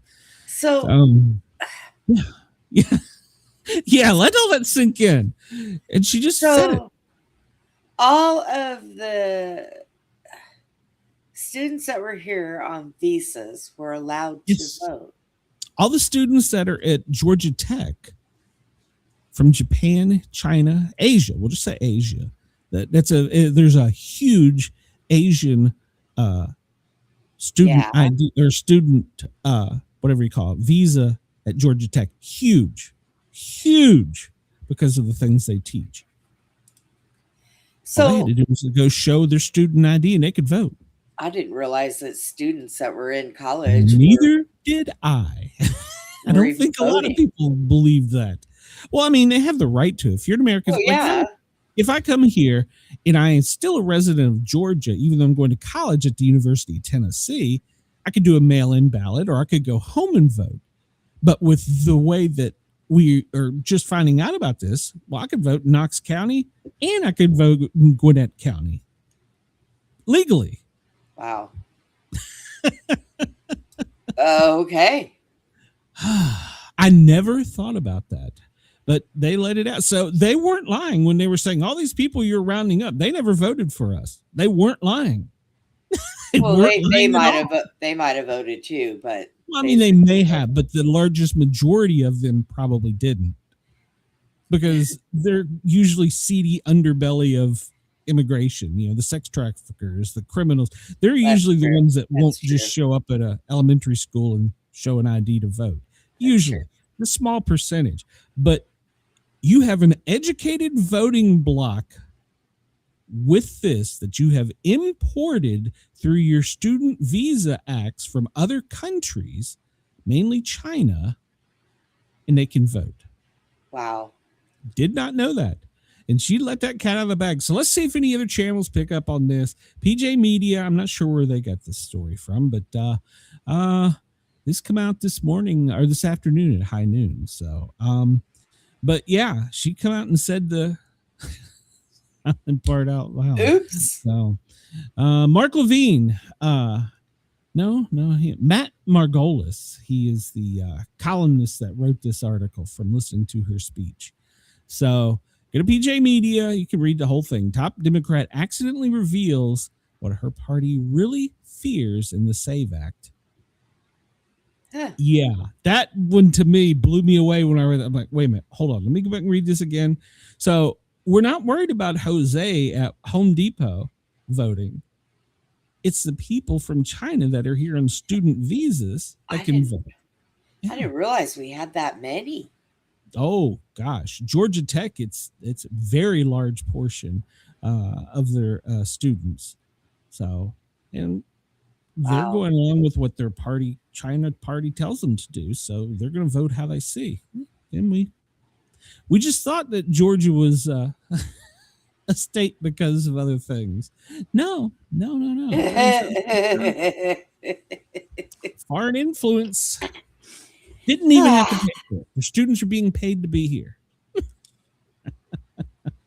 Oh boy. Yeah, let all that sink in. Let all that sink in. I still don't agree with this act 100%, but until we get a federal ID, there's no way of saying you're an American, your name is Bob Smith without having a federal ID. We might as well just say the quiet part out loud. Like they just admitted a big thing right there that nobody really picked up on. We might as well just put the quiet part out loud. Say, look, we're going to come down. You got to have a federal ID. You want to get a driver's license? Got to have a federal ID. You want to vote? Got to have a federal ID. You want to go to Dollywood? Got to have a federal ID. You might as well just come out and do it because that's where we're headed. Because they were using a well-educated voting block to avoid saying that all these people were letting cross the border. They're not voting. But no, they're not. We're welcoming them in, bringing them to school, teaching them. They're just criminals. Well, like I said, we got the smart people in school that are voting. Yeah. And they're not going to vote against what they're getting something for free. First off, true. So they're not going to vote against that. Secondly, if they're here from certain Asian countries, they're not going to go against what their leader tells them to do. True. So, yeah. So last night, the Republicans launched this huge debate.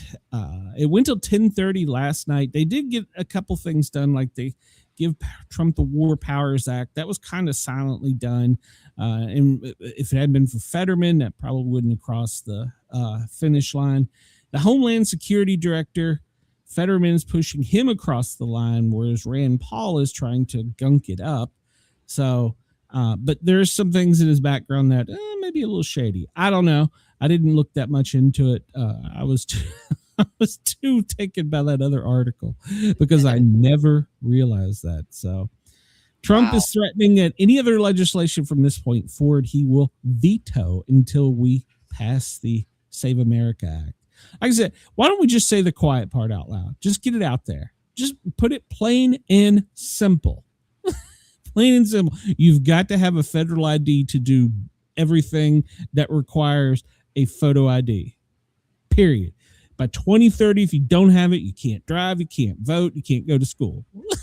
So I mean, just say it out loud because that's what they're doing.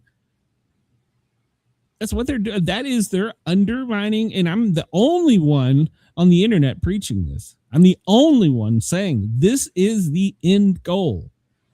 So they said that so there was only 77 instances of non-citizens voting.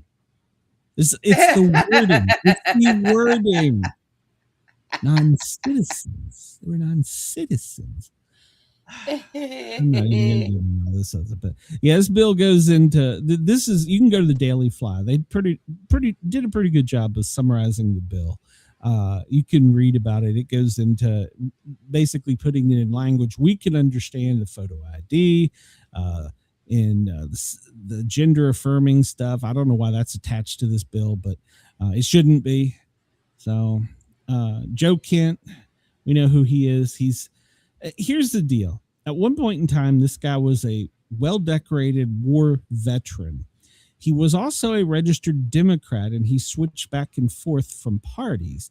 And he switched to Republican when Trump won office and swore allegiance to the Trump administration. Well, yesterday or the day before, he resigned. Because you remember he was the director of national counterterrorism. Well, apparently the FBI for the past few weeks has been investigating him for leaks in his office. It's going to come down to a woman. I'm just summing this whole thing up. It's going to come down to a woman. His wife works for a company that is anti-Israel. So it's going to come down to he was probably leaking information to his wife, who was disseminating the information. That's probably what this is going to boil down to. I'm not going to do like some of these other podcasters and shows have done, who've got on here and said he's a traitor, he's this, he's that. At one point in time, this man lost his wife to the enemy. Now, where his loyalty lies now is questionable. Maybe, I don't know, but he was a war hero. I'm not going to take away his military service, his military records, but right now there's a lot of things going on. But it brings it back to, I think anybody can be bought and sold in Washington, D.C. Oh, yeah.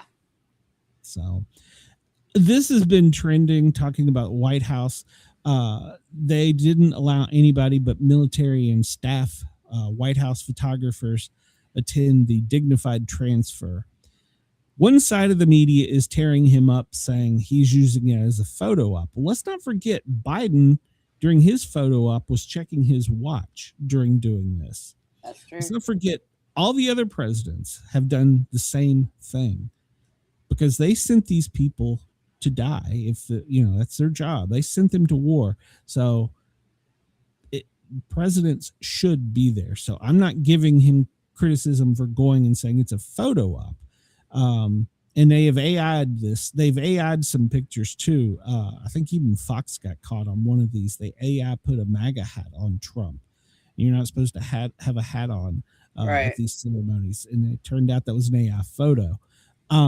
So they're only using, but here's the final. You can read all the headlines and you can say, oh, he's using a photo op. All presidents have done this, first off. Yep.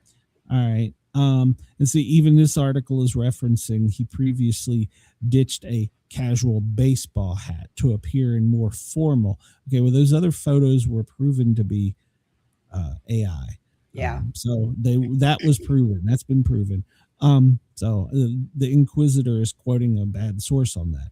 But if you go all the way through the article and you read about it, the family at the end of the day was the one that said, we don't want any press there. You're free to come, do whatever you want. You're president, come, don't come. But the families didn't want the media there. So the end of story. That should be the end of it. The families didn't want him there. It's their loved ones that are there. End of story. End of story. Yep. There shouldn't be any more debate whether it's a photo op, whether it's this, whether it's blah, blah, blah. End of story. Family didn't want him there. They shouldn't be there. I agree wholeheartedly. So, all right, we're going to get into a little more lighter news as we're winding up the news segment. Cursive writing. Remember that? Yeah, I still do it. They're bringing that skill back. They should. And they are. And some departments of education across the country are pushing back, saying that why do we need that when we have AI? It's for crying out loud. So they're pushing it to come back, which I think it should be. I think you should have a signature. Yes. But there's a lot of people are pushing back, saying it's a waste of time. We should be teaching them AI because AI will be able to decode anything that they can't read, which is true. But I still lean, and I guess it's because I go with the whole thing. Well, I had to. Why shouldn't you? No, I don't do it that way. I know that they did away with it because of the Bill of Rights and the Constitution. Everything else was written in cursive. And if you can't read them today, that's correct. And we don't know if AI is programmed to not tell them. And AI is programmed. You said keywords right there. Yeah. Back in the day, if you couldn't read fancy documents or books, a person who was well educated sat up on a stoop and read them to you. So I felt like, yes, that's what they were trying to return to, but now we're pushing it back in the schools. I think it's good.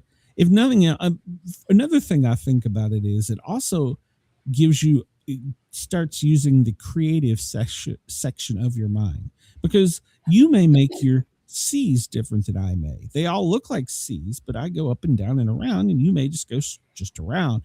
But I think it opens up a little more creativity in the human mind, because no signatures, for the most part, are identical. And Do you know what? most signatures are in cursive. You know, when I was taught that, do you know what they said back then that they were used for? That Don't know. cursive was used for filling out a check. They taught me when we first learned Yes. cursive, we were handed checks to fill out checks. No. I had it way before that. And in general business did that in high school. But I had cursive way back, probably like third grade. Oh, yeah. Yeah, we So- were doing that, but nobody could figure out why. And then I one don't day think they we ever had us questioned checks. why. Yeah, really. Well, don't I know did. if I we ever questioned everything. I Well, didn't, of course. I didn't you're trust the innocent. damn person. All right, we got 9 minutes. Let's wrap this up and get out of here. The Illinois police officer that was detained by ICE has won a court order that will allow him to continue his law enforcement duties. So this was one of the officers that got jammed up in the Northeast. He's had to fight a long legal battle. He was detained. He was in Illinois. He was arrested and in custody for several weeks because of his immigration status. Well, upon further review, he came here as a child. His father has filed all the correct paperwork for him when he was a child. When he turned 16, he filled out the proper paperwork, even though he didn't have to. When he turned 18, he was considered by most to be an American citizen because he'd been here for like 12 years. So all of his paperwork has been in process since he was a little children. He is 33 now. Take that into consideration. He filed paperwork when he was 16 and when he was 18, and his father filed paperwork when he was 12. All the paperwork's been filed, but it's just been, quote, pending. So he got jammed up, arrested, put in jail. They were going to deport him. And Why was so it pending? I don't know. They're not saying. They're just saying that it was just pending. They're saying that it's for over 10 years it's been pending Oh my God. by immigration. And he has been here this entire time. He has no criminal history, no criminal record. He's got an education, and he was a law enforcement officer. And I think he had just graduated from the academy. So that was one of the ones they took a lot of heat on. I'm going to reverse my policy, and I'm going to say this was a mistake. Yes. This was a mistake. Yes, he came here. I don't know how he got here as a child, but he did everything within his power. And it sounds as though and the judge is agreeing, everything was done as it was supposed to be done. So, he's just starting his career as a law enforcement officer. Don't jam him up over this. He's done nothing wrong, and he did everything he was supposed to. So I think that should fall on the immigration office because there should have been somebody working on agreed. And the judge pretty much said that. The judge is like, okay, if you're not going to rule on, I'll rule on it. Boom, you're an American citizen. Get this out of here. So I don't know. They're still contested. I don't see why we should contest it. So at any rate, all right, we'll get down to my rants. Chuck Norris, he's 86. He lives in Hawaii. Last night he was rushed to the hospital for a medical emergency. If you remember, Chuck is the Texas Ranger. Yeah. He's apparently still in good shape. TMZ is the one reporting on this. They would only confirm that he had a urgent medical condition and that he was in the hospital and he was doing fine. So Chuck Norris last night rushed to the hospital. He's 86. Val Kilmer, he's dead. What? Val Kilmer, he's dead. When did he die? Oh, he died a while back. Oh. Yeah, he died a Did while he? back. God, where the hell have I been?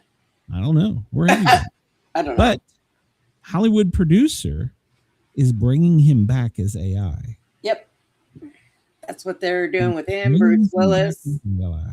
So, I don't understand the technicalities of how they do all this stuff, but they can do it Yeah. with computers and stuff. I don't understand. It's a little bit more beyond me, but they have resurrected him through AI. They've been doing this stuff for a long time. They've got it down pat. Well, his family, which is his daughter, it's really the one that has control of his estate.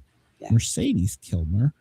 She said that her father always looked at technology, and that even back then he was basically mesmerized by technology and read and studied a lot about it. And she has given permission for the author, for the actor, to be reborn as AI. So he's been resurrected. So I don't know how I feel about this. I think in the near future, pretty much Hollywood actors could be not. Yeah, and Bruce Willis, before anything happens to him, he had to sign a thing saying that it was okay.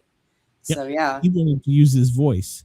He could still act there before he got really sick. He could use his voice. He could act, but he couldn't use his voice. And he gave permission, and that was okay.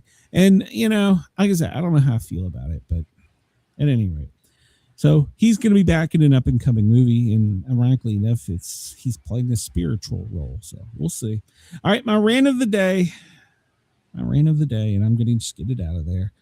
Bear with me. I'm a comic book geek. I'm a huge Transformers fan, and Optimus Prime has been canceled.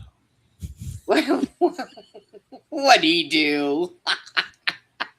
There's a female Autobot by the name of Alita 1, who is now Alita Prime in the up-and-coming comic book series. With the approval of Hasbro and the approval of Kirkman himself.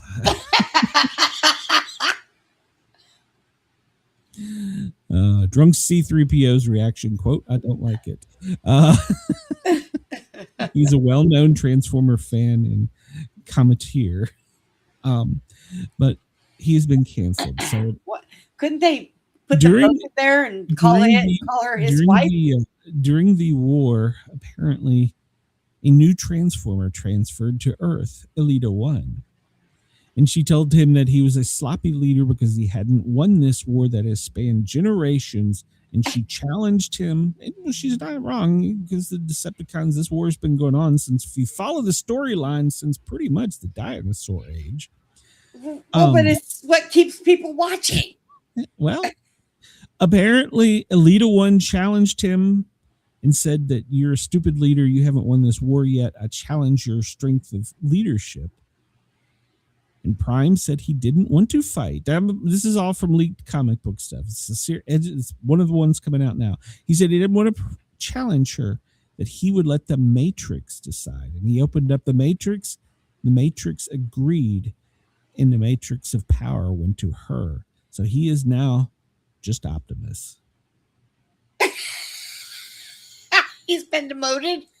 He has been demoted. I'm not sure how I feel about this. So, Alita Prime. We have a pink Prime. So there's division in the Autobot rank too, by the way. So it's not just me. Did you cry in your pillow when you found out?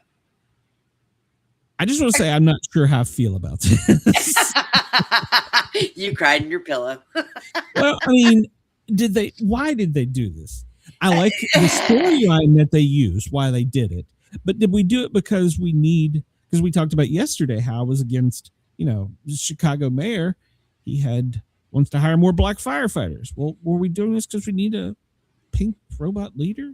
I mean, I'm just throwing it out there. I'm not trying to. I think they should have wrote it in with both of them on there. I mean, come on. They're just doing it to piss me off. off. Behind every great man is a greater woman. So. Oh yeah, when you want to look at reason men get in trouble, the number one cause, women. All right, President's schedule today. He's got a busy one. He's in meetings right now, and then tonight he's in a formal dinner with the prime minister and the people from Japan. So he's got a busy day. President's doing that. We'll report on all the other stuff. There's not a whole lot of bad weather for most of the United States. Up in the Northeast, some heavy snow. Now Australia, hold your asses, because you get a typhoon coming. It's going to hug the island, and then make a hard turn left west. So where it goes in the spaghetti model will determine how bad the typhoon will be for you. But for me and Brenda, we're getting the hell out of here. We're done for the day. Brenda, you got anything coming up? Not till tomorrow night. Yeah, me either. I don't have anything till tomorrow's show. I got to go to Walmart now. I got to be a good little boy. Oh, God, so do I. Why? Oh, man. I hate Walmart.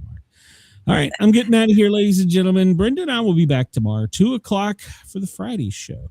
Message me. You can message me about anything. If you want to talk about Optimus Prime, you can message me. If you want to give me a news story, message me. We'll go with it. But Brenda and I, we're out of here for the day. Everybody have a great day. We will catch you tomorrow. Sportcat, I'm getting the hell out of here. Bye, everyone.